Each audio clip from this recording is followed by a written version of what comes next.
सुप्रभात बच्चों। नमस्कार। प्यारे बच्चों, आज की इस ऑनलाइन क्लास में हम अपनी पाठ्य पुस्तक वसंत भाग 3 का पाठ नंबर 18, जिसका नाम रहेगा टोपी, और इनके रचनाकार हैं सृंजय। ये एक बहुत अच्छी कहानी है। सृंजय कवि ने टोपी कहानी के माध्यम से एक सामाजिक दुर्व्यवस्था के बारे में वर्णन किया है कि प्राचीन काल और वर्तमान में राजा और प्रजा के बीच में, जनता और शासन के बीच में किस प्रकार का भेदभाव चलता है। इनकी शासन करने की जो प्रवृत्ति है वो किस प्रकार की है, और इनके बीच जो गुप्त रहस्य है उसी को लेखक ने गौरा व गौरैया के माध्यम से इस टोपी कहानी के जरिए प्रकट करने का प्रयास किया है। कहानी कुछ इस प्रकार से चलेगी। हम कहानी को विस्तार से पढ़ते हैं। एक थी गौरैया, जो पक्षी है, छोटा पक्षी होता है, आपने देखा होगा, आपके आसपास में आपने इसको निश्चित रूप से देखा होगा। चिड़िया जैसा एक छोटा पक्षी होता है जो गांव से बाहर पेड़ों के ऊपर या कुएं में एक बहुत ही सुंदर घोंसला बना करके रहता है। तो एक थी गौरैया और एक था गौरा। गौरा को नर गौरैया भी कह सकते हैं, क्योंकि जब किसी पशु पक्षी का पुल्लिंग से स्त्रीलिंग और स्त्रीलिंग से पुल्लिंग करते हैं तो पुल्लिंग स्त्रीलिंग का निर्धारण नर और मादा इन दो शब्दों के माध्यम से ही किया जाता है। जैसे लड़का का पुल्लिंग स्त्रीलिंग क्या बनेगा? लड़की बनेगा। लेकिन गौरैया का पुल्लिंग क्या बनेगा? पुल्लिंग बनाते समय नर लगाया जाता है और स्त्रीलिंग बनाते समय मादा लगाया जाता है। तो जैसे गौरैया के पहले गौरैया शब्द स्त्रीलिंग है, लेकिन इसका पुल्लिंग बनाएंगे तो इससे पहले क्या लगा देंगे? नर लगा देंगे। तो क्या बन जाएगा? नर गौरैया। यानी कि एक गौरा और एक गौरैया, इन दोनों का एक जोड़ा था। दोनों एक दूजे के परम संगी, दोनों एक दूसरे के, एक दूजे का मतलब होता है एक दूसरे के, परम यानी प्रिय, संगी का मतलब होता है मित्र। दोनों एक दूसरे के परम मित्र थे, यानी कि दोनों में गहरा प्रेम था, दोनों में गहरी प्रेम की मित्रता थी। जहां भी जाते, जब भी जाते, साथ ही जाते। देखिए इतनी गहरी दोस्ती कि जब भी इनको कहीं पर भी जाना होता, उड़ करके जाना होता, साथ में जाते। साथ हंसते, जब भी कोई हंसी मजाक का कोई टॉपिक इनके सामने आता तो दोनों साथ में हंसते। साथ ही रोते, जब कोई दुख प्रकट होता तो दोनों साथ क्या करने लग जाते? रोने लग जाते। एक साथ खाते, एक साथ पीते, खान पान भी ये दोनों एक साथ ही किया करते। एक साथ सोते, यहां तक रात्रि के समय दोनों एक साथ में ही क्या करते? सोते। इतनी गहरी दोनों के बीच में क्या थी? दोस्ती थी। भिन्नसार होते ही खोते से निकल पड़ते दाना चुगने, और झुटपुटा होते ही खोते में आ घुसते। अब इनकी दिनचर्या सुनिए। भिन्नसार होते ही, भिन्नसार का मतलब होता है प्रातः काल के समय को क्या कहते हैं? भिन्नसार कहते हैं। तो प्रातः काल होते ही, सूर्योदय होते ही, सवेरा होते ही गौरा, गौरा और गौरैया दोनों क्या करते, अपने खोते से, खोते का मतलब होता है घोंसले से, कोटर से, घोंसले से निकल पड़ते, क्या करने के लिए, दाना पानी चुगने के लिए, दाना पानी लेने के लिए अपने घोंसले को मॉर्निंग में, सुबह के समय क्या कर देते थे, छोड़ देते थे। और झुटपटा होते ही, झुटपटा किसे कहते हैं, शाम के समय जैसे ही सूर्य अस्त होता है और उस समय आकाश में थोड़ा थोड़ा अंधेरा फैल जाता है, उस समय को, उस वेला को, उस टाइम को क्या कहते हैं, झुटपुटा कहते हैं। तो जैसे ही सूर्य अस्त होता, अंधेरा होता, दोनों जहां भी दाना पानी लेने के लिए गए हुए होते, वहां से तुरंत उड़ करके अपने खोते में आकर के घुस जाते, यानी कि अपने घोंसले में आकर के प्रवेश कर जाते। ये इनका नित्य का कर्म था, सुबह उठ करके जाना, दाना पानी लेना, और जैसे ही दाना पानी मिल जाता और सूर्यास्त हो जाता, शाम को वापस अपने घोंसले में आकर के बैठना। थकान मिटाते, दिन भर उड़ने के कारण, दिन भर दाना पानी की तलाश में लंबी दूरी तक उड़ने के कारण इनके शरीर को बड़ी थकान हो जाती। उस थकान को रात्रि के समय ये अपने अपने घोंसले में बैठ करके क्या करते थे, दूर करते थे, मिटाते थे, हल्का करते थे। और सारे दिन के देखे सुने में हिस्सेदारी बटाते। दिन भर उन्होंने दाना पानी लाते समय क्या देखा, कैसे उनको दाना पानी की व्यवस्था हो पाई, कितनी दूर तक उनको दाना पानी लाने के लिए जाना पड़ा, किन किन समस्याओं का उनको सामना करना पड़ता, ऐसे दिन भर उनके साथ जो भी क्रियाकलाप होती, उस सबको रात्रि के समय एक दूसरे के सामने क्या करते थे, शेयर करते थे। एक दूसरे के सामने अपनी इस दिनचर्या को प्रकट किया करते थे। एक शाम की बात है, ऐसे रोज का काम था, लेकिन एक दिन की बात सुनिए। शाम के समय गौरैया बोली, गौरैया किससे बोलेगी, गौरा से बोलेगी, नर गौरैया से बोलती है। आदमी को देखते हो कि नर गौरैया से कहती है कि हे गौरा, क्या तुमने कभी आदमी को देखा है, इंसान को देखा है, मनुष्य को कभी आपने देखा है? कैसे रंग बिरंगे कपड़े पहनते हैं, जो देखो दिन भर नई नई डिजाइन के फैशन से जुड़े हुए रंग रंगीले कपड़े या वस्त्र क्या करते हैं, धारण करते हैं।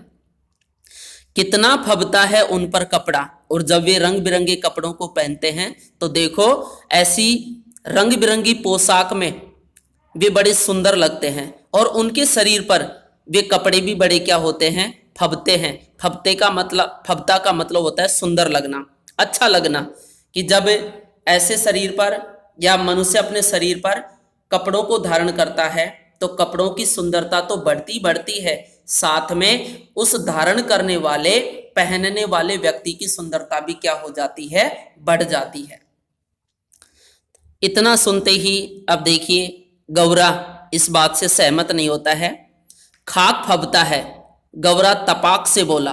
तपाक का मतलब होता है झट से, शीघ्रता से, यानी कि गौरैया की बात खत्म भी नहीं हुई थी, उससे पहले तो गौरा बीच में ही बोल जाता है और कहता है खाक फबता है, नहीं, बिल्कुल अच्छा नहीं लगता है, मना कर देता है, नेगेटिव जवाब दे देता है कि मेरी दृष्टि में तो वो कपड़ा उनके शरीर पर कभी सुंदर नहीं लगता है, या फिर ऐसे सुंदर कपड़ों को पहन करके मनुष्य कभी भी सुंदर नहीं बनता है। ऐसा किसने कह दिया, गौरा ने कह दिया। कपड़ा पहन लेने के बाद तो आदमी और बदसूरत लगने लगता है, कि आप कहती हो कपड़ा पहनने से इंसान की सुंदरता बढ़ती है, जबकि मैं ये कहता हूं कि जब जब मनुष्य या इंसान, आदमी रंग बिरंगे कपड़े पहनता है, जितना अधिक पहनता है उतना ही वह बदसूरत बनता जाता है।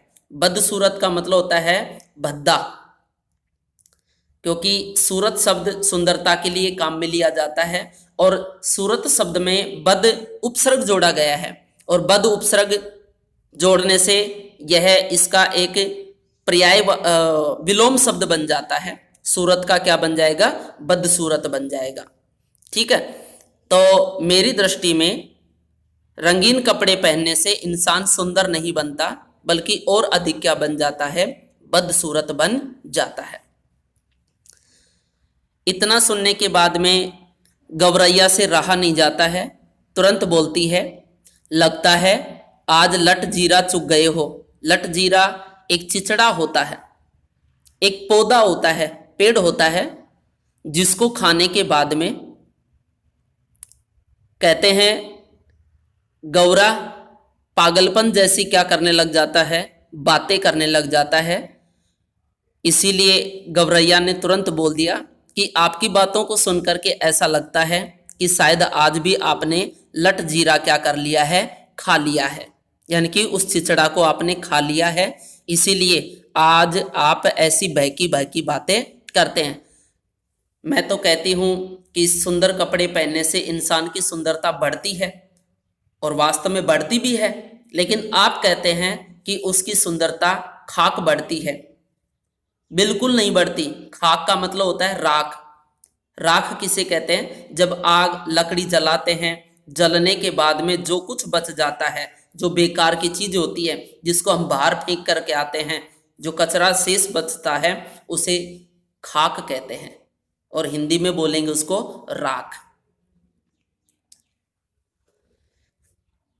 अपने कथन को स्पष्ट करते हुए गौरा गौरैया से कहता है, कपड़े पहन लेने के बाद आदमी की कुदरती खूबसूरती ढक जो जाती है, कि कपड़ा नहीं पहनना चाहिए, क्योंकि कपड़े को धारण करने से मनुष्य की जो कुदरती का मतलब होता है प्राकृतिक, ईश्वर द्वारा दी गई जो सुंदरता है वो क्या हो जाती है, ढक जाती है। क्योंकि परम पिता परमात्मा प्रत्येक मनुष्य को अपनी तरफ से सुंदरता देता है, और कुछ व्यक्ति ऐसे होते हैं जो उस सुंदरता को नए नए वस्त्र धारण करके ढकने का प्रयास करते हैं, जब जो उनके लिए उसको वो उचित मानते हैं, जबकि गौरा इसके पक्ष में नहीं है।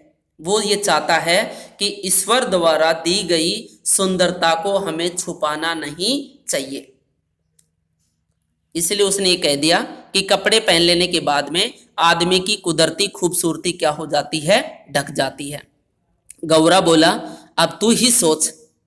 गौरैया की ओर इशारा करते हुए बोलता है कि अब तुम जरा सोच करके बताओ, अभी तो मेरी सुघड़ काया का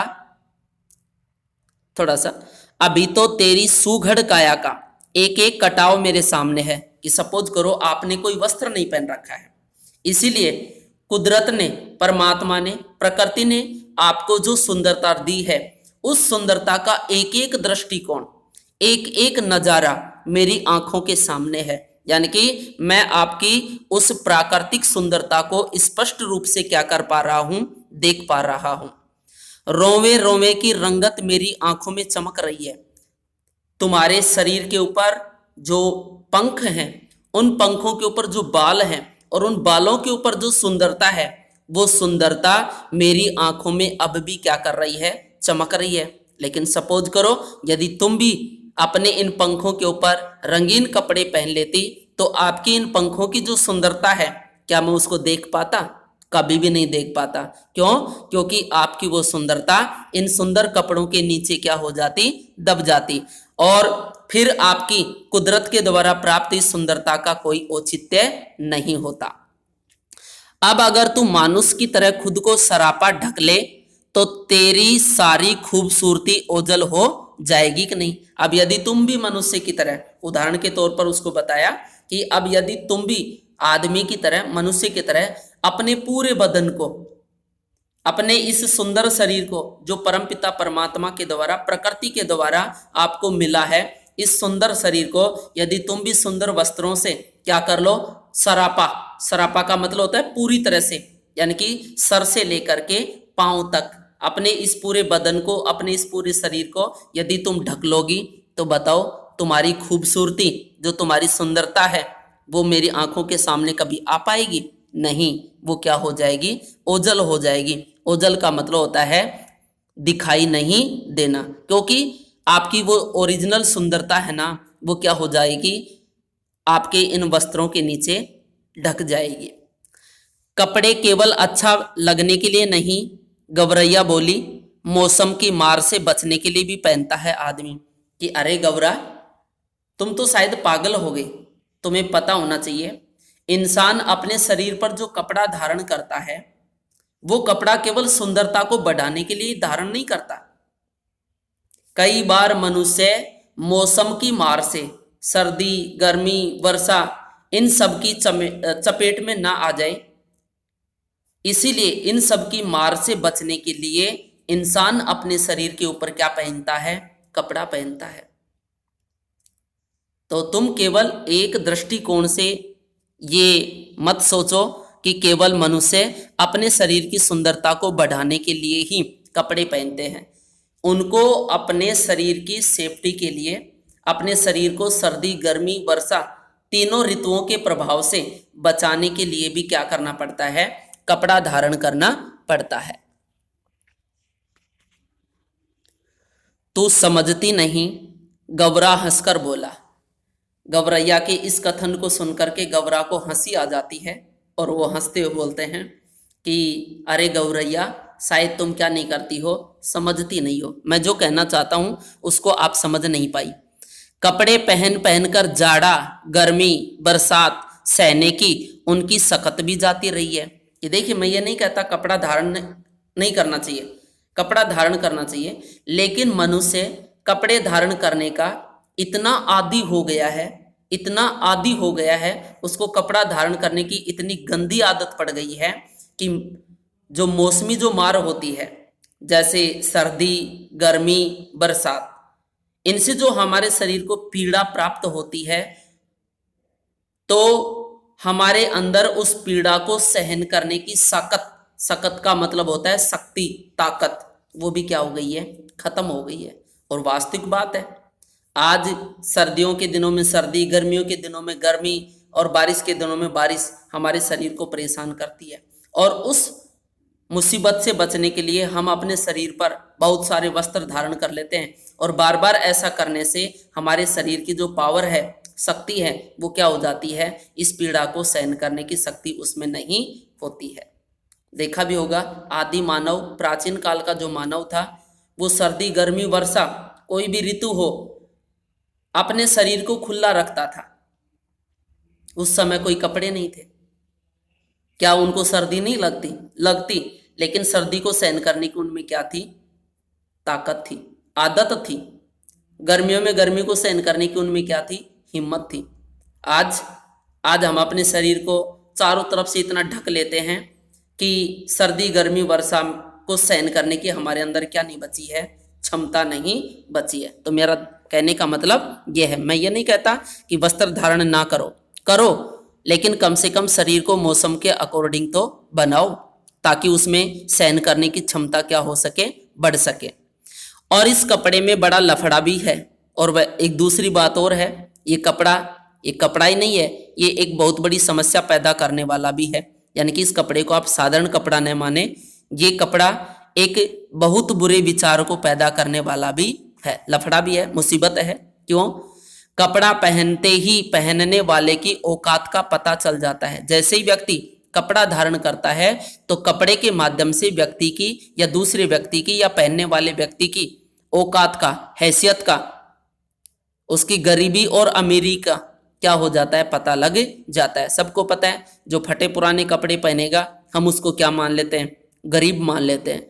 और जो नए नए वस्त्र धारण करता है हम उसको क्या मान लेते हैं? अमीर मान लेते हैं। जबकि इस संसार में ऐसे भी केस आपको देखने को मिलेंगे कि व्यक्ति गरीब है लेकिन पहनता अच्छा है, और कुछ ऐसे कंजूस होते हैं जो पूंजीपति होते हैं, लेकिन फटे पुराने कपड़े पहन करके ही अपना जीवन यापन करते हैं। ये बात भी समाज में देखने को मिल जाती है। आदमी की हैसियत में भेद पैदा हो जाता है। यानी कि वस्त्र धारण करने से आदमी दूसरे आदमी की हैसियत में अंतर पैदा करने लग जाता है। एक व्यक्ति अच्छे कपड़े पहनता है, दूसरा फटे पुराने कपड़े पहनता है, तो दोनों की हैसियत में क्या हो जाता है? अंतर हो जाता है। एक दूसरे को गरीब और अमीर माना जाने लग जाता है। तो मेरी दृष्टि में कपड़ा भी एक क्या है? पोशाक भी एक क्या है? बुरी चीज है। फिर भी आदमी कपड़ा पहनने से बाज नहीं आता। इतना जानने के बावजूद भी कि कपड़ा बहुत बुरी चीज है, फिर भी आदमी इसको दिन प्रतिदिन दुगनी मात्रा में पहनता हुआ जा रहा है। यानी कि इसको पहनने से मानता नहीं है। गवरैया बोली, ऐसा कौन बोलती है? गवरैया बोलती है। नित नए लिबास सिलवाता रहता है, रोजाना नए नए कपड़े क्या करता है? सिलवाता रहता है। कभी एक ड्रेस बनवा ली, कभी दो बनवा ली, एक महीने में दो दो तीन तीन चार चार ड्रेस क्या कर लेते हैं? खरीद लेते हैं, जबकि उनको पता होना चाहिए कि कपड़े अच्छे नहीं होते हैं। यह निरा पोंगापन है, गवरा बोला। गवरैया के इस कथन को सुनकर के कि आप कहते हैं कपड़ा बुरा है, लेकिन मनुष्य तो समझदार है, वह तो रोज रोज नहीं तो एक सप्ताह में एक नई ड्रेस क्या कर लेता है? खरीद लेता है। तब गवरा उसका जवाब देते हुए बोलता है, यह निरा पोंगापन है। पोंगापन का मतलब होता है पागलपन, कि जो मनुष्य इतना जानने के बावजूद भी नए रंग बिरंगे कपड़े धारण करता है, अपने शरीर को चारों तरफ से ढक करके रखता है, यह उसका पागलपन है। आदमी तो लिबास से फकत लाज ही नहीं ढकता, हाथ पैर जो चलने फिरने काम करने के वास्ते हैं उन्हें भी दस्ताने और मोजे से ढक लेता है।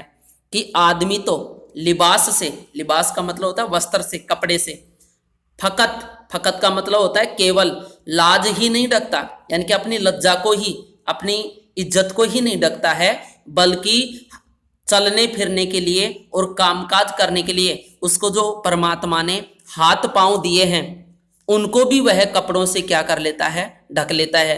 हाथों में तो दस्ताने पहन लेते हैं और पैरों में क्या पहन लेते हैं? मोजे पहन लेते हैं, जबकि ऐसा उचित नहीं है, क्योंकि ईश्वर ने हमको पांव किसके लिए दिए हैं? पैर किसके लिए दिए हैं? चलने फिरने के लिए, ठीक है। वो मोजे पहनने के लिए नहीं दिए थे, ये हाथ हमको काम करने के लिए दिए थे, लेकिन हम इनमें क्या पहन लेते हैं? दस्ताने पहन लेते हैं। और प्यारे बच्चों, आप सबको पता है कि हाथों में दस्ताने पहनने से कार्य क्षमता घटती है, बढ़ती नहीं है। बहुत सारे काम नहीं होते हैं, जैसे दस्ताने पहन करके आप लिखना चाहोगे तो शायद आपका हाथ नहीं चल पाएगा। ये सब गंदी आदत हमको किसने डाली है? इसी लिबास ने, लिबास का मतलब वस्त्र ने या कपड़ों ने। सिर पर लटे हैं, सिर खाली नहीं है, सिर के ऊपर क्या है? बाल हैं, लंबे लंबे क्या हैं? बाल हैं। पर टोपी, सिर पर लटे हैं, उन्हें भी टोपी से ढक लेता है, फिर भी इंसान को सब्र नहीं है। सिर बालों से ढका रहने के बावजूद भी बाकी के सिर को टोपी पहन करके क्या कर लेता है? ढक लेता है। अपन तो नंगे ही भले, हम तो इस संसार में नंगे भले हैं, यानी कि हम अपने शरीर पर किसी प्रकार का कोई वस्त्र धारण नहीं करेंगे, भले ही चाहे कितनी सर्दी पड़े, चाहे कितनी गर्मी पड़े, चाहे कुछ भी हो, मैं अपने सिर के ऊपर, अपने शरीर पर किसी प्रकार का कोई वस्त्र धारण नहीं करूंगा, क्योंकि परमात्मा से, प्रकृति से, कुदरत से मुझे जो सुंदरता मिली है, मुझे इसको नहीं ढकना चाहिए। ऐसा कौन बोल देता है? गौरा बोल देता है। उनके सिर पर टोपी कितनी अच्छी लगती है, गवरैया बोली। गवरैया टोपी का नाम आते ही बड़ी खुश हो जाती है, और यहीं से हमारी कहानी भी क्या हो जाएगी? स्टार्ट हो जाएगी, शुरू हो जाएगी। उसने कहा कि देखो गौरा, जो लोग अपने सिर के ऊपर टोपी धारण करते हैं, टोपी पहनना कितना अच्छा लगता है, टोपी में इंसान कितना सुंदर लगता है, मेरा भी मन टोपी पहनने का करता है। गौरैया अपनी इच्छा प्रकट करती है कि जैसे इंसान अपने सिर के ऊपर टोपी धारण करता है, हे गौरा, मेरी भी यही तमन्ना है कि मैं भी अपने सिर के ऊपर क्या करूं? टोपी पहनूं। ठीक है,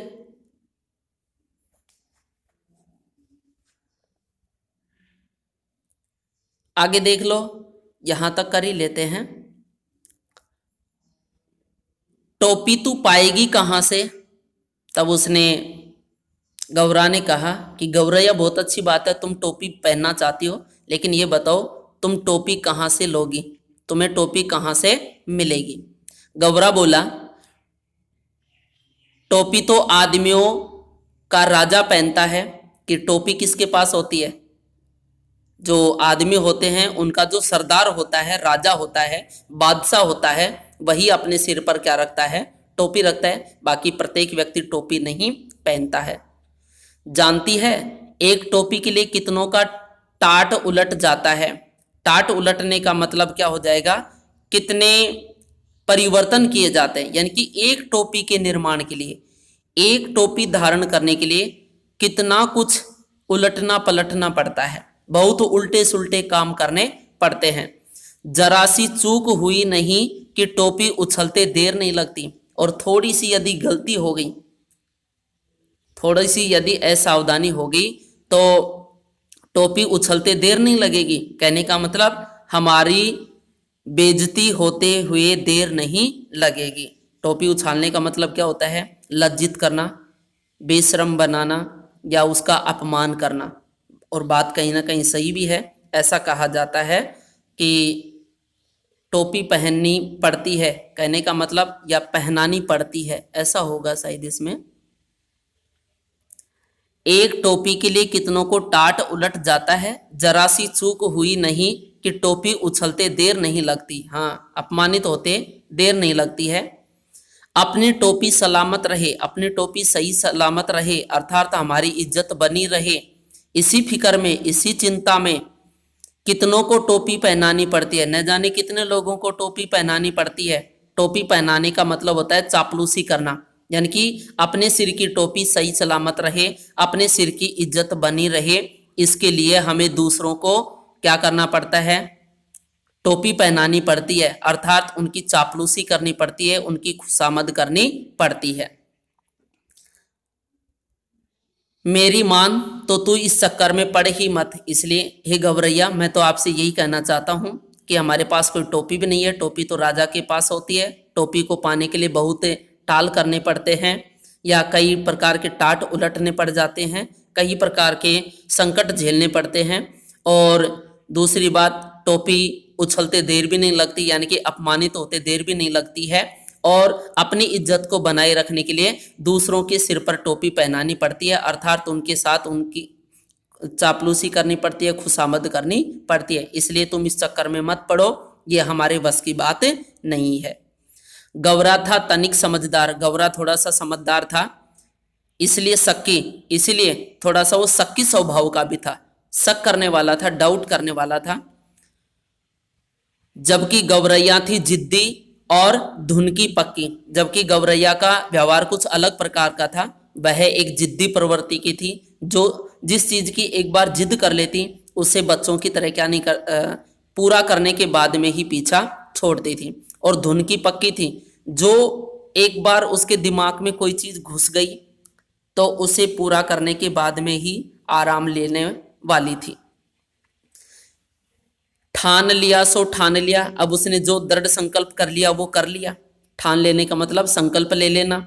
संकल्प क्या लिया कि मुझे भी अपने सिर के ऊपर क्या धारण करनी है, टोपी। उसको ही जीवन का लक्ष्य मान लिया। और जो बात उसने एक बार संकल्प कर लिया, जिसका एक बार उसने संकल्प कर लिया, उसी को अपना जीवन का क्या बना लेती थी, लक्ष्य बना लेती थी। कहा गया है जहां चाह वही राह। और दुनिया में ये बात एक कहावत के रूप में भी चलती है कि जहां चाह होती है वही राह होती है।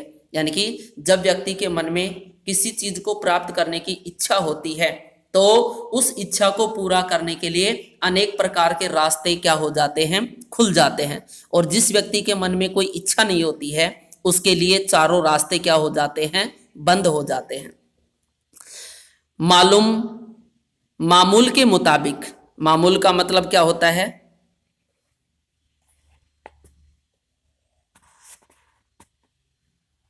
हमेशा की तरह। मामूल का मतलब हमेशा की तरह। अगले दिन दोनों घूरे पर चुगने निकले। घूरा किसे कहते हैं, जो जहां पर हम कचरा डालते हैं उसे क्या कहते हैं, घूरा कहते हैं। तो घूरे के ऊपर दोनों साथ साथ दाना चुगने के लिए निकल जाते हैं। चुगते चुगते उसे रुई का एक फाहा मिला। गौरैया को दाना पानी चुगते समय एक रुई का टुकड़ा मिल गया। फा का मतलब होता है टुकड़ा। और जैसे ही उसको रुई का मतलब होता है कपास, कॉटन। तो जैसे ही उसको कपास का टुकड़ा मिल जाता है, गौरैया खुशी के मारे जोर जोर से चिल्लाने लग जाती है, मिल गया मिल गया मिल गया। गौरैया मारे खुशी के घूरे पर लौटने लगी और अपनी चोंच में कपास के टुकड़े को लेकर के और घूरे के ऊपर, कचरे के ऊपर कहने का मतलब लौटने लग जाती है, अपनी खुशी जाहिर करने लग जाती है। तो प्यारे बच्चों, आज का वीडियो बहुत लंबा होता जा रहा है, इसलिए इसका शेष भाग अगले पार्ट में आपको पढ़ने को मिलेगा। तब तक आप इसको अच्छे से तैयार कर लीजिए। धन्यवाद।